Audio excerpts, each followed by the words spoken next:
My name is Jonathan, and I am a Real Housewives historian.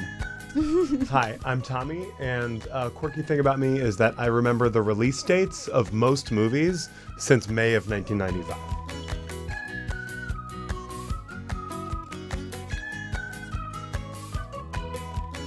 Everyone, welcome to Down to Date. I'm your host, Kendall Long, and this is the podcast where we bring two complete strangers into the podcast studio to see if it's a match made in podcast heaven. So today I have Jonathan and Tommy, and we're going to see if they are down to date. You guys ready? Yeah. All right, so not going to waste any time. Right now, we're going to give your entire life story in 1 minute. I just want to knock all the surface level stuff out of the way. Tommy, you look pretty ready. Oh boy, okay, sure. Yeah, we have 1 minute on the clock. Are you ready to give me your entire life story in as much detail as possible? In 1 minute. Okay, well, Yes. do I get to see a clock? Because it's very hard to... We have a clock there right it here. is. Yes, Okay, yes. okay, Don't okay. worry, we didn't do you dirty like that. Okay, cool. All right, we'll see how this goes. We'll see. Okay, your mark, get set, go. Okay, so I am a Northeast boy. Like, grew up in Massachusetts in a sort of, like, to me, deliciously boring town delicious. outside of Boston. Like, there was not much going on, but it was perfect for me. And then I went to college in New Hampshire and then lived in New York for 4 years and then grad school in Rhode Island. And I worked at a summer camp in Vermont and still do. I'll come back to that if there's time. Oh, my God. And then moved out here 7 years ago. I don't understand how time goes by so quickly. But so basically, like, in some, like, Northeast boy who was transplanted to, I guess I'm a man now, whatever, to Los Angeles. And it's, you know, it's a moment for me to be so far from all the worlds that are the Northeast. Yes. But LA's pretty awesome. For a little while, I was like, I can't deal with being this far from all my communities. But, you know, I've made one here for myself, and I kind of love it. And I still go back in the summers. 8 seconds. Oh, my God. I still direct the musical at my childhood summer camp in Vermont with like 50 boys in it. And I'm an actor out here and whatever. Okay. Oh, my God. I just ran out of time. I wanted to say more about Man. all of that. So, Northeast, Northeast. 7 years. Has it been a crazy 7 years? Yeah. And it goes by so quick, right? It's crazy when you've been in a place long enough that you start to have memories of times when you thought back to something as being really long ago. Yeah, Like, right? it's weird enough to be like, oh, that feels like a long time ago. But then to have also long ago memories of thinking of something else as being long ago, but still here in LA. Right. It's like, Time. It's an abstract concept. Yeah. You know? Very anyway. abstract. Yeah, but I get my Northeast in. Yeah. You know. I mean, you seem like a Northeast kind of guy. I am. Yeah. I am. LA Northeast. All right, Jonathan. Okay. Are you ready? Yeah. You have a minute on the clock. Okay. You have to give me your life story in as much detail as possible. Okay. On your mark, get set, go. Well, I was born at 2 a.m. in Pasadena at Huntington Hospital. Nice. My parents grew up here in Los Angeles. My dad's family has been here for 5 generations, and then my mom has been here for 2. I grew up in South Pasadena, which is a small little suburb outside of Los Angeles, just 20 minutes outside of downtown LA. It wasn't as liberal as you would think. It was a little conservative growing up. I performed from the beginning of pretty much my entire life. I went to school for musical theater at UCLA, and now I work in real estate. Funny how that happens. I like to think that I am quirky, fun, and silly. As I said before, I really love reality TV. I am a Bravo and Housewives historian. I like to think that I know everything about those girls. Okay, 12 seconds. This is impressive. What else about me? I have a great group of friends that I still know from like being 2 years old, 3 years old, 2 months old. Sweet. Man, you guys both have musical theater in your background. I direct. Well, direct me. Well, yeah, so there's tone deaf music. for performing, but yes. There's music among us. Yeah. So you can direct a play and then you can act in it. Yeah, Or a musical that theater. could be You our can first act in date. it. I could be his muse. Right? There we go. Yeah. Besides this being the first date. Right. So then the second date could be That could be the and I second want to be date. invited. Just Of a course. one-man show. And I want to wear one of those Yeah, little... you can play the tree in the background of the scene that I'm I a really direct. great tree or I'm really great grass. I can just like lay in the good to know. grass and just kind of like, you know, I don't know how one is grass. We'll do once on this island. Yeah, Yes. which is coming soon. I can't wait. I'm bringing it in. Really? Okay, I'm excited. All right, so next we're going to be getting into the crazy controversial part of the podcast. It is the jar of questions you never want to bring up on a first date. Okay. Cool. And Okay. It's That's scary. Don't be afraid by the jar. The jar is I your won't friend. be. I like jars. Yes. All Jars right. of surprises. Tommy, you're going to go first. Okay, let's see. Oop, blue. Okay, have you ever seen a psychiatrist? Yeah. I feel like it's healthy. Yeah. Yeah. Totally. Agreed. Yeah. Yeah. Actually saw one like a week ago. This is good. I feel like I've seen a Yeah. psychiatrist. Easy for me to Yeah, say. yeah. So, how about you, Jonathan? Yeah, I mean, I go to a therapist. I love talking. Right. Yeah. I think it's healthy to express yourself and show your feelings. And, sometimes it's really great to have an unbiased point of view. And I think it's really amazing. Yeah. Totally. I've never been prescribed meds, so We are in agreement. Not that lucky. Yeah. Well, get with it.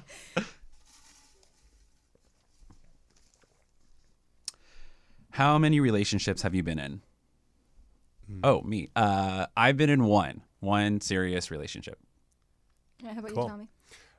Zero. Zero. Okay, I'm gonna dig deeper. Why? Dig deep. Yeah. Well, yeah, good question. I'm pretty picky is obviously the top answer. I came out right before going to college. Surprise, I'm gay. Obviously, I'm not. It's now official. Wait, why is there a guy here?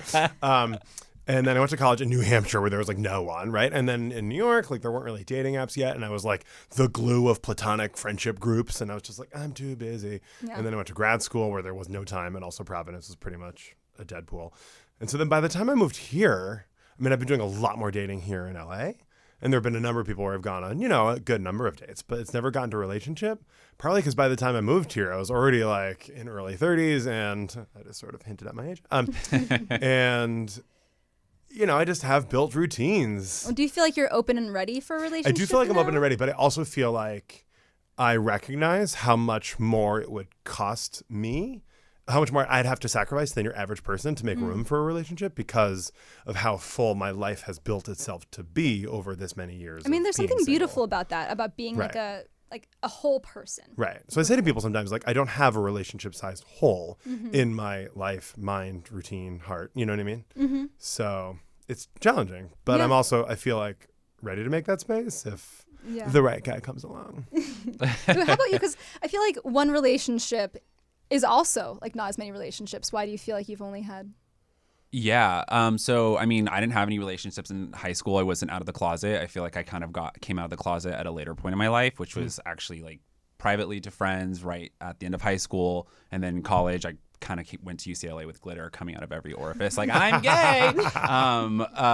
But I just kind of had to come into my own and become, mature in that sense. And I got into a relationship right out of college. And it was a very serious relationship, like 0 to 100. We lived together. It was 4.5 years. I feel like I got to learn a lot of lessons that I had to learn in it. And I feel like it was kind of my boot camp. So now I really understand what a relationship would be for me, whether it comes to compromise, communication.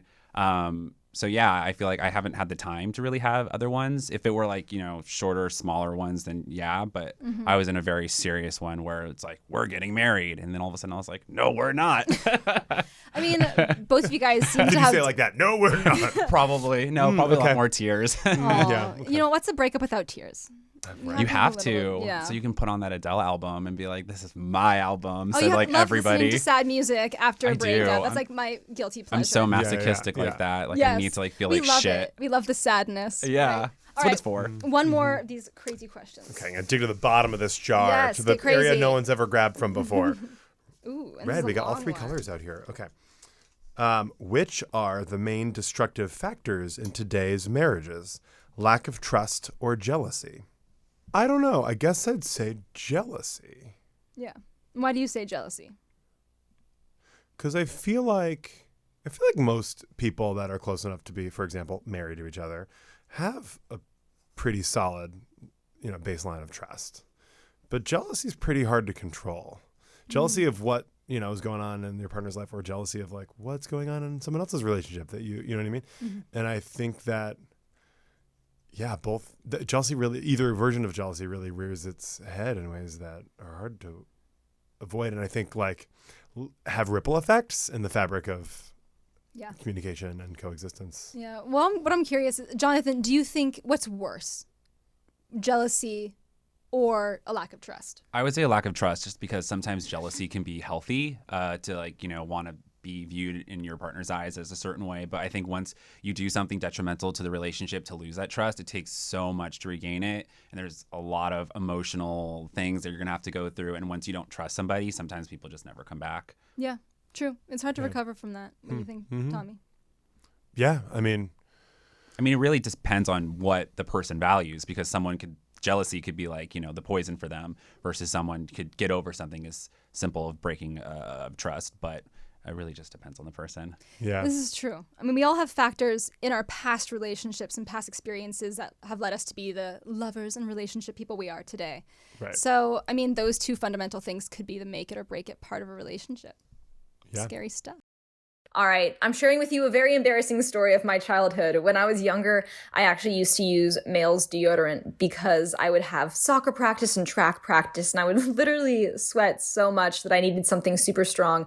And even men's deodorant didn't work. So fast forward to now, and not only do I need to have a strong deodorant, but I also want something that doesn't have any harmful chemicals like aluminum in it. And that is where Native comes in. Guys, this stuff actually works, and it doesn't have any of the harmful aluminum or other things that you find in traditional deodorant brands. And it actually works. So one thing that I found out is that just because it's aluminum free, it doesn't mean you have to sacrifice on the product performance. And Native definitely is a testament to that. And just to prove it, there's over 9,000 5-star reviews for this product. You can check it out on Elle Magazine, Today Show, Pop Sugar, Refinery 29. The list goes on. And it's made of ingredients that you know. It contains simple ingredients you understand, so you know everything that's in the deodorant. So there's no surprises. And it's also not tested on animals. And this stuff smells amazing. I am a huge fan of eucalyptus, so I got eucalyptus and mint, and it smells so good. And it works. Honestly, Joe steals it from me constantly, so I know it's good.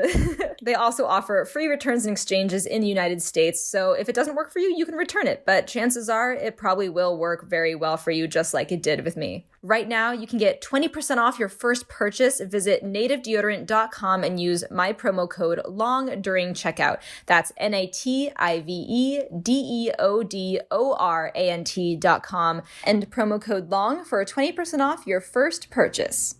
Getting down to the scary stuff. Down to the scary well, stuff. to brighten it up, we are going to be going to game time. And normally I have the spinning wheel of games, but today there's a game I really want to try out on you guys. It's the first time I've done it in the podcast studio. Ooh, So all right. Okay. Oh, we're the guinea pigs. I call this Creature Battle Okay. because it's about, I want to see your competitiveness, and I also want to see how much fun we can have with make-believe creatures. Okay, so I have two piles.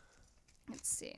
Okay, two piles of cards. One pile is full of creatures. The other one is creature attributes. So each of you guys are going to choose one creature and two attributes, and then you have to convince me which creature will win. And you have to try to battle your own creature. Okay. Yes. Great. You guys ready? You can shuffle them, choose whichever one you want. And you choose two attributes here. This one. Wait, so who's convincing who? Each of you are going to try to convince me that your creature is the best. Would win in a fight against the other one. There's some game that I've played that's like this. It's very similar to another game, but yeah. But we obviously can't tell you what the creature is. No, you have to tell me. Oh. So choose a creature. Have him go first. I'm bad at games. Oh, please. Choose two Nobody's attributes. bad at games. You're right. I'm not. Okay. All right, so you just try please- That's your... Tommy, way tell me what your creature is with attributes. Okay, I am a zombie. Not I am. Sorry, my creature is... I'm a zombie. Do you want to date me? My creature is a zombie it says airbender, so he can bend air. Ooh, And can turn invisible while whistling.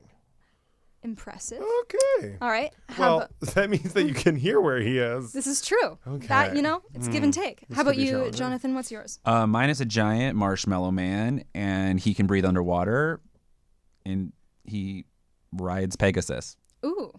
All right. So, guys, lay your cards out so you can see what we have here. Okay. All right.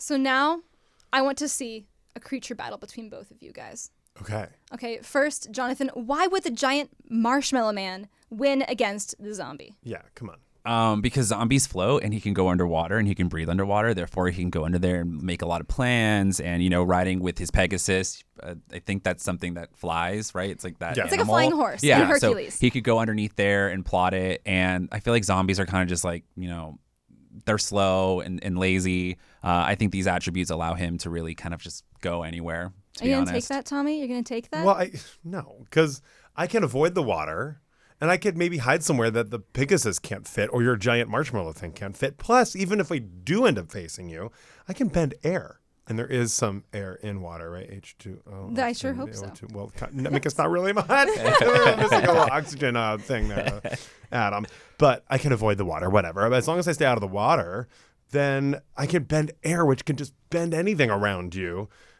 And all I have to do is bend the air in your eardrums, which will keep you from hearing the whistling so that when I'm whistling and invisible, you can't even see where I am. Science. But I'm also a marshmallow, so you can't really defeat me because I'm squishy. And You do make a good point. I'll get you all sticky. Your zombie hands will fall off. Doesn't that make you easier to destroy? Because I can just rip. I mean, if you were made of marshmallow now, can I just like rip your head off really easily? We'll think of it like hocus pocus when like the head falls off, the arms fall off. Like the guy. Yeah, but that's not one of your superpowers that you can be taken apart and put back together. No, you're just a giant marshmallow. You, because you're dead. A zombie.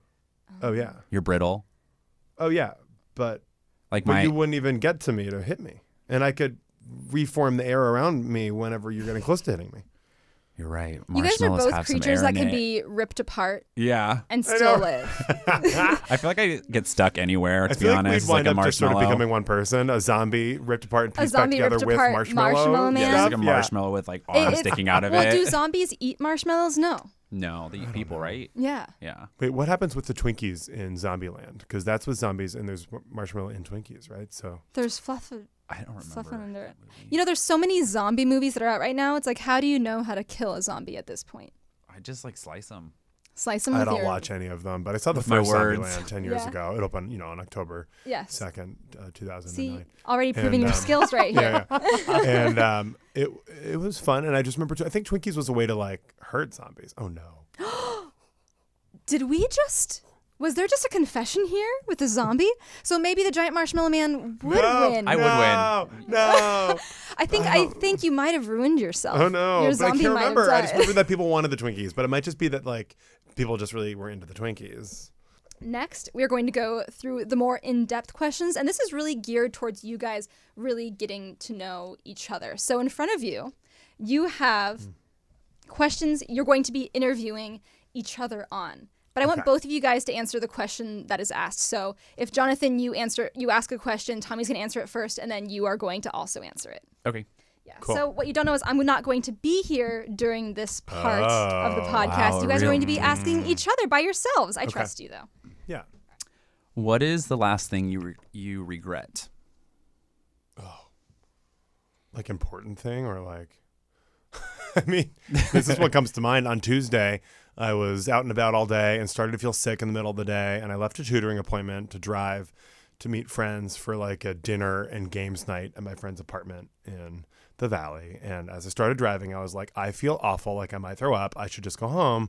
But my guilt over missing a social event and not seeing friends I hadn't seen in a while kept me driving to the Valley. And I got there and was just like a bag of sweat and gonna vomit-ness for an hour and a half of like putting on a smile and not eating anything. And then I drove home, and by the time I got home, it was like late and I was still hungry and I threw up, and I think it was like food poisoning. And I know that it all would have been better if I just gone straight home and like started the process of dealing with myself earlier. Wow, that's quite some guilt. I would have been like, peace. And I'm not even Catholic. I know. For me, I think on it was like Tuesday. What day is it today? Thursday? Today's Thursday. I think it was Tuesday. Oh, we both had regrets on Tuesday. Yeah. Yeah, that's true. I went to that dinner day, with my December family, 3rd. and like my sister was asking me questions, and I kind of snapped at her, and she was like, "I don't know why you're being so rude," and I was just in a bad mood, and I regret that. Right. It wasn't nice. Yeah. It's okay. It's family, right? It Yeah, happens. And you'll move on from it. You 'cause can you're cuss family. them out and then be over it. Just Exactly. kidding. Exactly. Right. Yeah. You can do anything to family members. And Literally. you'll move past it. Seriously though, they can like scream at you, and then you'll be like, "You want to get some food?" Right. I know, right? Yeah. What is a trait you wish you had?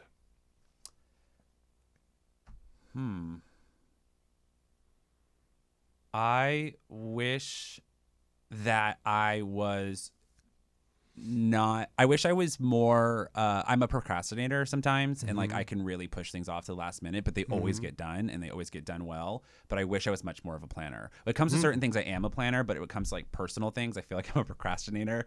And yeah, I wish that I just always, all the time, like had a plan and always just enacted it for everything. Huh. That I was like sort of like, while listening, I was like dancing through what options I had for me. And I was like leaning towards some other things, but you've inspired me to share just because they'll relate to each other interestingly. I kind of wish the opposite for myself. I'm such a planner that sometimes I wish I was a little bit more DTBS, down to be spontaneous. You know, that's a term, right? Yeah. Because I live my life with such thorough planning that I'm very unlikely to be someone who's like, I'm in the mood to go walk to Griffith Park today and go on a hike. You know, it would have to be planned. Yeah. Wow. Yeah. You got some need to put some spontaneity in there. Yeah. Spice it up. Yeah. Like the most spontaneous thing I do is like, I don't know. I'm going to like skip my plans to go to the movies today and stay home and write emails. Like, it's like, yeah.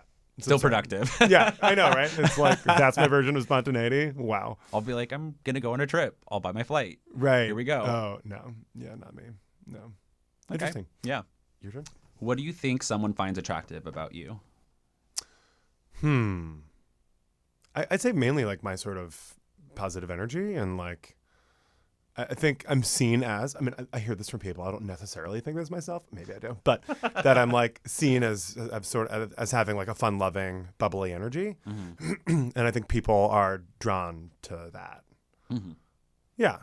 I'd say that's one of the top things maybe. Nice. Yeah. I would say for me, probably my humor. Definitely because I can make people laugh and I like to make people laugh. And it's a lot of times at the expense of myself. But yeah, I think that's something that people would probably find attractive about me. Cool. Yeah. I love how neither of us picked things that were like physical. Yeah. My face. I know, right? My body. People like my face and my body. They just like me. I don't know if that means that we either think more deeply or just don't think highly of our looks. Who knows? When was the last time you told a lie? What was it?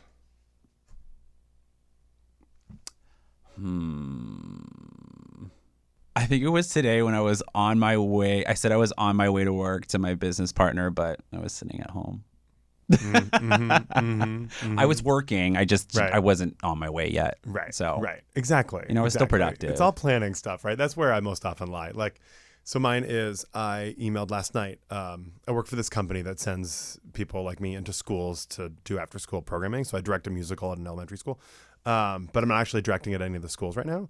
And tonight there's a meeting where they like talk about the costumes and all this tech stuff for the shows, which everyone who works there works in this department is supposed to go to. But because I'm not directing a show right now, I don't feel as obligated to going. So you're like, pass. So I replied and I was like, hey, so I actually can't make it. I have to tutor late. I'm so sorry, you know, and that's not happening. No, that's not what I'm doing tonight. I just have other plans that I made because I didn't feel like prioritizing being there. Like, screw that. But I just feel like, you know, it sounds better if I'm like, if I'm not like, hey, I have plans with a friend. You know what I mean? Goes with your planning life. Yeah, exactly. Exactly. Well, you guys just got on fine without me. Yeah. Yeah, we did. Oh, yeah. How was that? That was good. Even forgot that I was supposed to be here. Felt real. No. I just wasn't sure if we were supposed to do the two more. Oh, no, you're fine. You guys gave very thorough answers. Those are just for people who like answer rapid fire that are like, who are like too quick. Yeah. Yes, very thorough answers. Deep men here. But unfortunately, now that you guys have been together without me, I need to separate you. Okay. Wow. So I'm going to have Jonathan, you're going to stay here. Tommy, would you mind giving us some private time for honesty time? I'm happy to.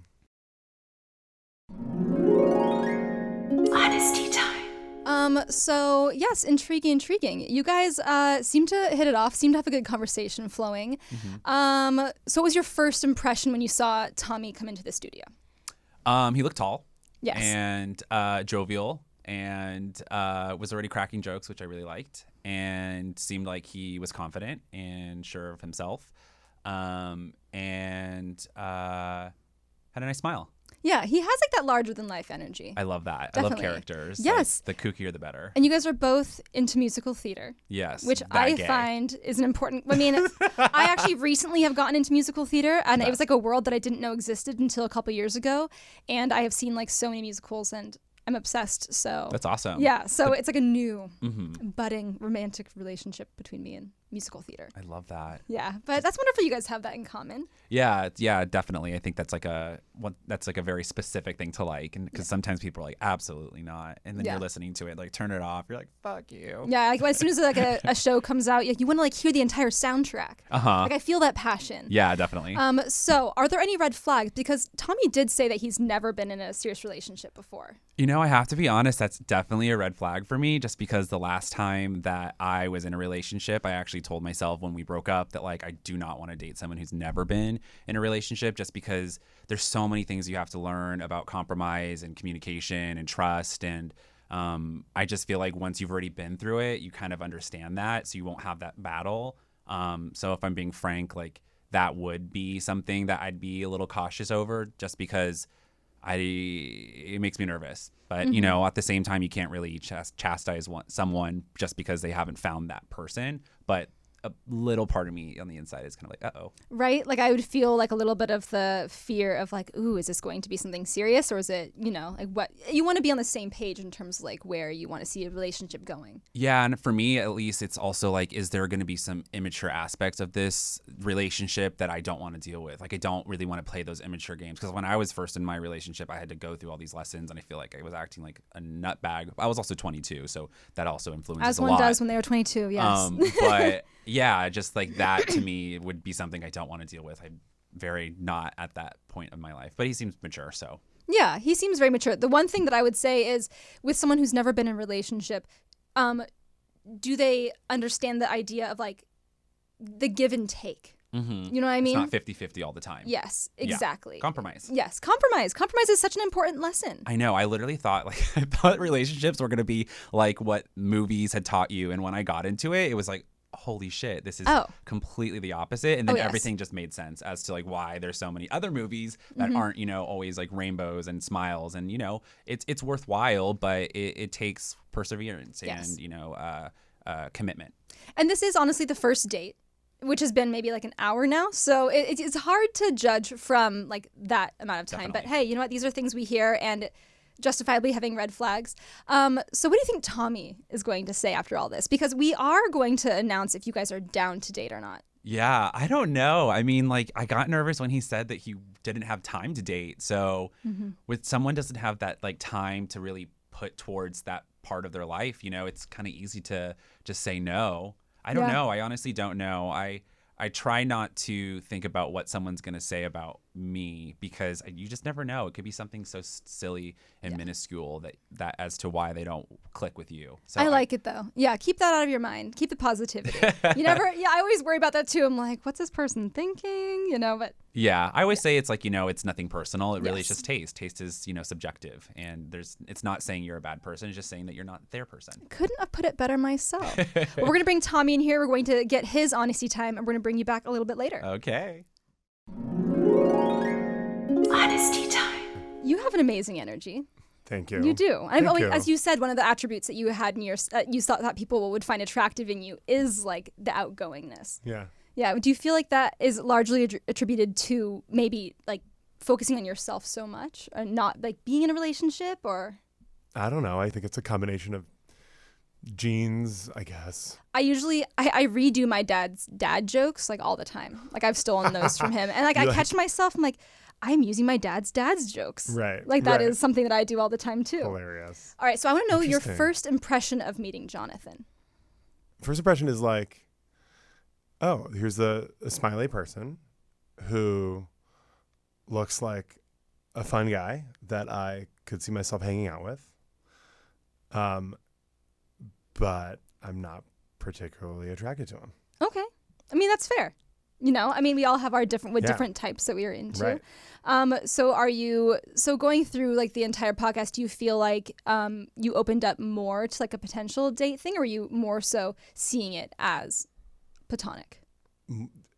I'd say it didn't change one way or the other. Yeah. It didn't get more. I wouldn't say that like getting to know his personality made me more like, oh, I don't want to go on a date with you.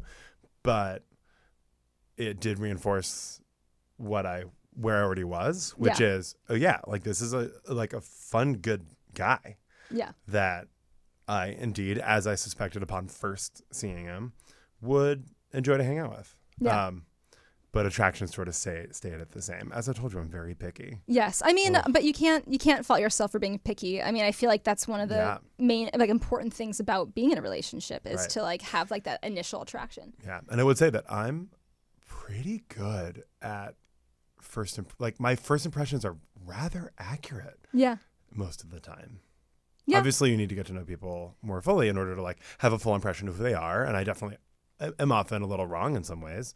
And you need to spend more time with people in order to really feel clear about whether you'd want to go on dates with them. But I'd say that like my view of people, both for friendship and for dating, doesn't change a whole lot after the first like 2 seconds. Yeah, and you're a very open person, so I feel like you kind of throw it all out there and you're like, this is who I am. And then people feel more comfortable exposing themselves to you. So I think that could be a reason why you have that attribute. Maybe. Yeah. But well, I mean, thank you if that's true. I don't know. Of course. But so what were there any red flags like as you were going through the podcast or no? No, not at all. No. Musical theater is fun. Real estate, interesting. I don't know. Yeah, that's like I'd love to know more about real estate. And he seems like fun and nice, you know. Yeah. But just more of like a platonic thing. Yeah, so no red flags. Just sort of where my Well, at the end of this, we are going to be saying if you guys are down to date or not. What do you think Jonathan's going to say? Oh, I don't know. Right. Oh, I forgot that you asked that. Oh God. If we can have like intense dramatic music. Intense dramatic music. It's like I don't want to be that guy who's like, no, because why would anyone like me? But I also don't want to be the guy who's like, yeah, because like why wouldn't you? You know what I it's mean? hard to And find like the soft balance answer in it between. without being seen as either of those. Yes.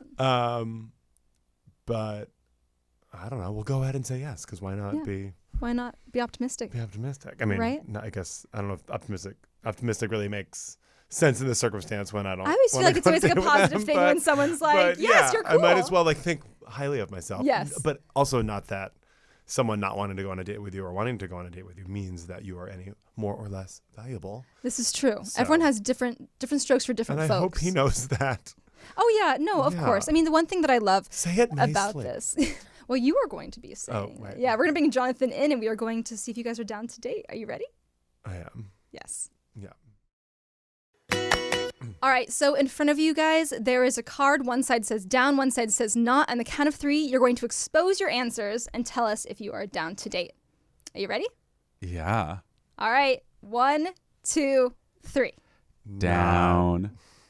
Ooh. Sorry. All That's right, fine. so, well, I mean, you did adulthood. say you were picky, so I understand that. I did. Yeah. I'm very picky. Yeah. That's okay. But you're great. I know I am. Yeah, you know you Yes, I know. Thank you so much, Jonathan. Thank you so much, Tommy, for coming in. Yeah, of course. Stay tuned for next week, and we will see if our next couple is down to date.